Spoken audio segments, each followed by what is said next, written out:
Bien. Permettez, je vais essayer de répondre rapidement aux premières interventions. D'abord, remercier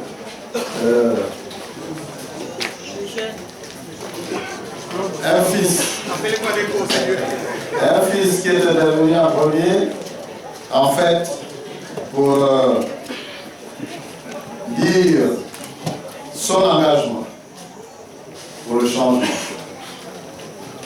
Et je voudrais vraiment le remercier très sincèrement. Je pense que vous êtes d'ailleurs un certain nombre à épouser cet engagement. Et nous espérons que vous serez de plus en plus nombreux à être comme lui, à vous déterminer pour le changement. Maintenant, j'en viens au questionnement de mon autre jeune frère, Léon Mac, qui porte un grand nom, un nom très important pour l'histoire de notre pays.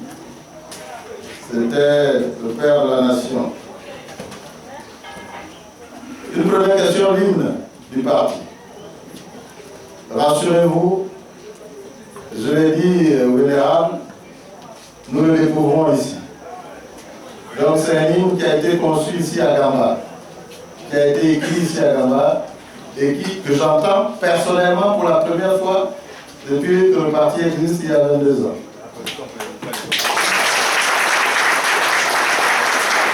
Il faut dire que ce que j'ai dit des militants de Gamba, c'est vraiment ce que je pense. Ça veut dire que nous avons ici des militants engagés, déterminés, combatifs, même imaginatifs, qui ont écrit cet hymne. Et je dis ici que nous adoptons cet hymne comme hymne du parti, et à partir de ce moment-là, tous les militants devront le chanter. Donc ne vous inquiétez pas, lorsque tout le monde connaîtra cet hymne, on chantera l'hymne du parti. Maintenant, l'espoir des Gabonais. Vous savez, le problème des Gabonais, c'est ceux qui ne s'engagent nulle part, pour la plupart. Ils ne sont ni dans le parti, ni dans les organisations citoyennes. Et je voudrais pour ma part vous féliciter par rapport à l'engagement que vous avez au niveau de la société civile en étant responsable d'un certain nombre d'organisations citoyennes. Moi, je les appelle des organisations citoyennes. Que ce soit au niveau des établissements scolaires, que ce soit au niveau de la société civile d'une manière générale. Il faut que les Gabonais apprennent à s'engager dans le combat. Combat citoyen, c'est dans les organisations citoyennes. Combat politique, c'est dans les partis politiques. Plus nous serons engagés dans ces organisations et dans ces structures, plus nous aurons la possibilité de mener de vrais combats. Parce que lorsqu'on reste comme ça, en l'air, c'est-à-dire sans engagement quelque part, le problème c'est que on est à la merci des vautours. Et c'est comme ça qu'on voit beaucoup de Gabonais. Même parmi ceux qui condamnent ce qui se passe aujourd'hui dans notre pays. Répondre à des marches de soutien pour aller soutenir quelqu'un qui est incapable de nous présenter son date de naissance. Moyennant 10 000 francs, ou 5 000, ou un t-shirt. Des gens qui sont capables de vendre leur âme pour des miettes. On peut être pauvre, mais on doit rester digne. Et c'est ce qui manque de plus en plus au peuple gabonais. C'est ce qui me fait dire que la société gabonaise est en train de perdre ses repères. Parce que nos parents, les miens par exemple, n'ont jamais été à l'école. Mais ce que nous savons, c'est que c'est des gens jusqu'à leur mort qui sont restés dignes. Et ça, nous le perdons de plus en plus. Donc il faut vous inscrire dans les organisations citoyennes, au niveau de la société civile, dans les partis politiques. Parce que c'est à travers cet engagement-là que vous pouvez mener les vrais combats pour notre pays. Maintenant, par rapport au problème de la candidature unique, j'ai volontairement esquivé cette question. Parce que je savais qu'elle allait m'être posée. Nous avons dans notre feuille de route au front, nous avons pris l'engagement. Le 19 juillet 2014, lorsque le front est né, nous avons pris deux engagements principaux.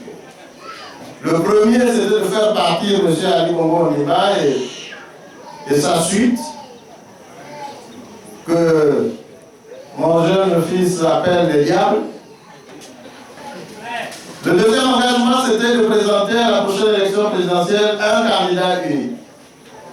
Je parle là du front.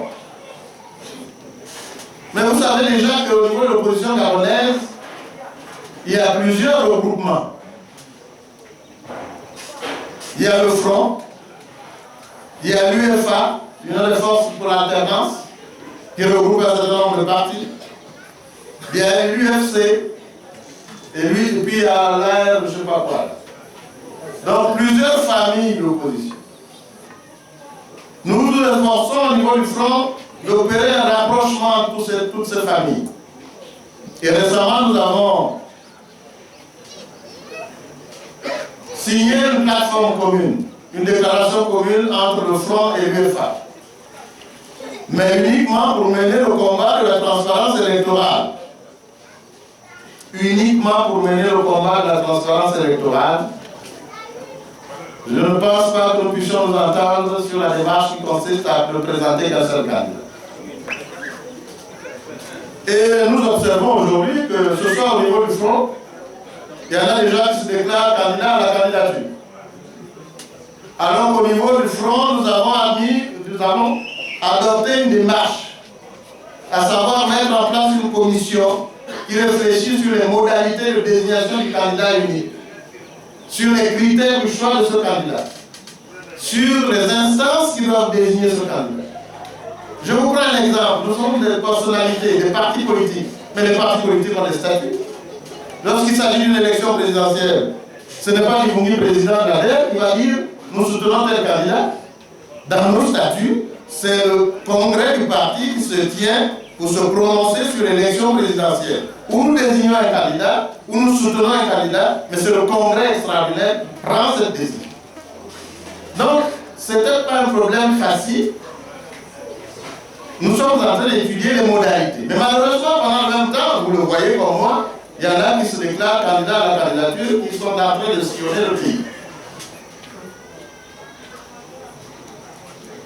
Pendant le même temps, à l'UFA, j'ai appris pendant que je suis ici, qu'il y en a un qui va faire une déclaration pour se présenter parce qu'il a reçu un appel de sa population locale pour être candidat à la prochaine élection présidentielle. Et le retour de mission, je suis certain qu'il fera sa déclaration pour dire je suis candidat à l'élection présidentielle de 2016. Et comme ça, vous en aurez encore plusieurs candidats de l'opposition. Comment faire pour n'avoir qu'un seul candidat? J'ai dit dans ma déclaration du 6 décembre 2014, que peut-être certains d'entre vous ont suivi, mais ne serait-ce que les bribes. Vous savez, le problème du Gabon, c'est l'amour pour notre pays. Il y en a qui placent leurs égos, leurs intérêts personnels, leurs ambitions personnelles au-dessus de l'intérêt de la nation. Et j'avais dit à l'occasion le 6 décembre que lorsque le pouvoir de l'amour pour notre pays sera au-dessus de l'amour du pouvoir, notre pays sera sauvé. C'est-à-dire lorsqu'on privilégiera d'abord l'intérêt de notre pays, de notre nation, par-delà nos intérêts personnels et nos ambitions, vous verrez que les choses vont changer dans ce pays. Parce que si tous ceux qui gesticulent actuellement avaient comme priorité l'amour du pays, mais la question principale, ce serait d'abord la transparence électorale, non pas le choix d'un candidat.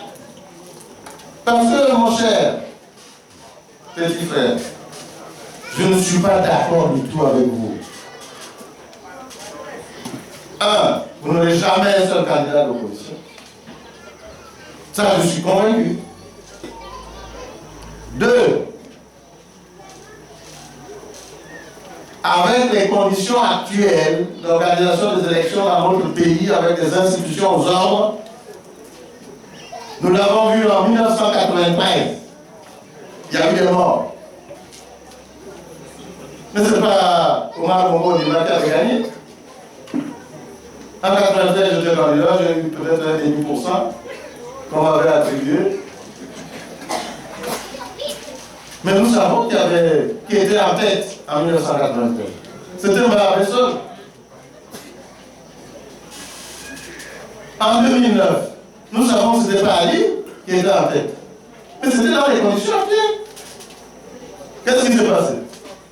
Il a pris les militaires, les institutions aux ordres, en commençant par le ministère de l'Intérieur, ensuite la Sénat, ensuite la Cour constitutionnelle ont déclaré, avec des chars autour, que c'était Ali Bongo qui avait gagné. Mais ce que vous dites là, si on ne change pas les conditions électorales, mais en 2016, nous allons vivre exactement la même chose.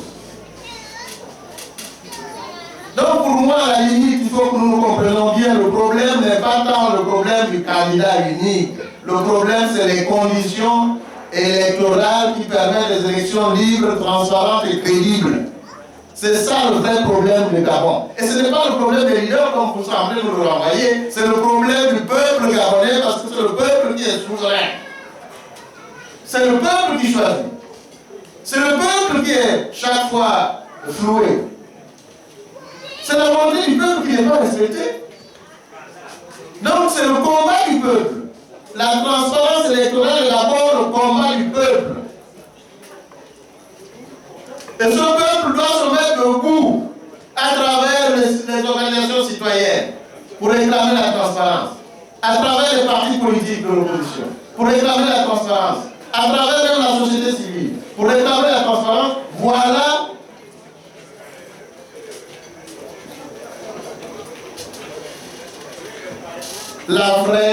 le vrai combat. Donc, menons le vrai combat, ne nous trompons pas. Parce que je vais plus loin. En admettant qu'on mette en place la transparence électorale, en admettant qu'on ait, c'est un peu mieux, peut-être, parce que le peuple gabonais ne le veut pas. En admettant qu'on mette en place la transparence, en admettant qu'on ait la biométrie et tout ça. Mais, le peuple gabonais est majeur. Le peuple gabonais est majeur. Il est capable de choisir. Même s'il y a 15 ou 20 candidats, il est capable de choisir. C'est vrai que nous sommes là, nous venons pour raconter des histoires, matin, midi, soir.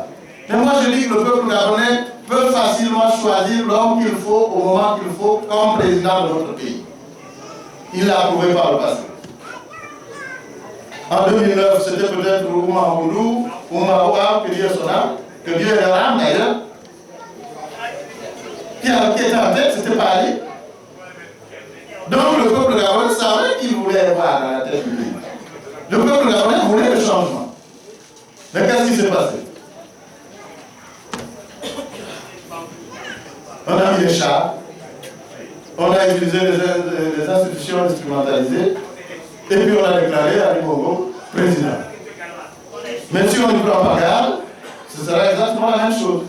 Mais si les conditions de transparence sont là, le peuple gabonais peut choisir entre 15 et 20 candidats de personnes qu'ils estiment la plus apte à conduire les destinées de notre pays. Parce que nous nous connaissons dans ce pays. Moi je dis les hommes politiques, nous sommes nombreux à venir vous raconter des histoires, vous avez certainement raison. Mais là où vous devez être vigilant, c'est simplement que vous devez savoir, parmi tous les leaders politiques, quel est celui qui, à un moment donné, dans notre pays, est capable de gérer ce pays. J'ai toujours pris un exemple, disons une image pour dire que les responsables politiques, nous sommes comme les danseurs femmes qui portent 4 masques. Un homme là. Quand il danse avec son masque à 4 faces, si vous regardez uniquement le masque, vous saurez où se trouve le visage du danseur. Hein? Non. Alors comment on fait pour savoir où est le visage du danseur? On regarde les pieds. Donc les leaders politiques que nous sommes, si vous regardez simplement le masque, c'est-à-dire si vous écoutez simplement les discours, vous allez vous tromper chaque fois. Il faut regarder les pieds, c'est-à-dire qu'il faut regarder aux actes que chacun d'entre nous pose dans sa vie. Quand vous regardez la vie d'un leader politique, les actes qu'il a pu poser pendant son parcours, que ce soit professionnel, politique et que sais-je encore, à partir de ce moment-là, vous pouvez dire celui-là a peut-être plus de chances que nous conduire. Pendant ne serait-ce qu'un certain temps. C'est ce qu'il faut que vous reteniez. Je dis bien que premier combat, la transparence électorale. Si vous abandonnez ce combat, vous avez donné encore 50 ans à l'Ivoire. Deuxième chose, qu'il y ait 10 ou 15 candidats, s'il y a la transparence électorale, vous pouvez choisir le meilleur candidat qui se présente. Donc, ne nous trompons pas de combat. Et ce combat, c'est notre combat à tous.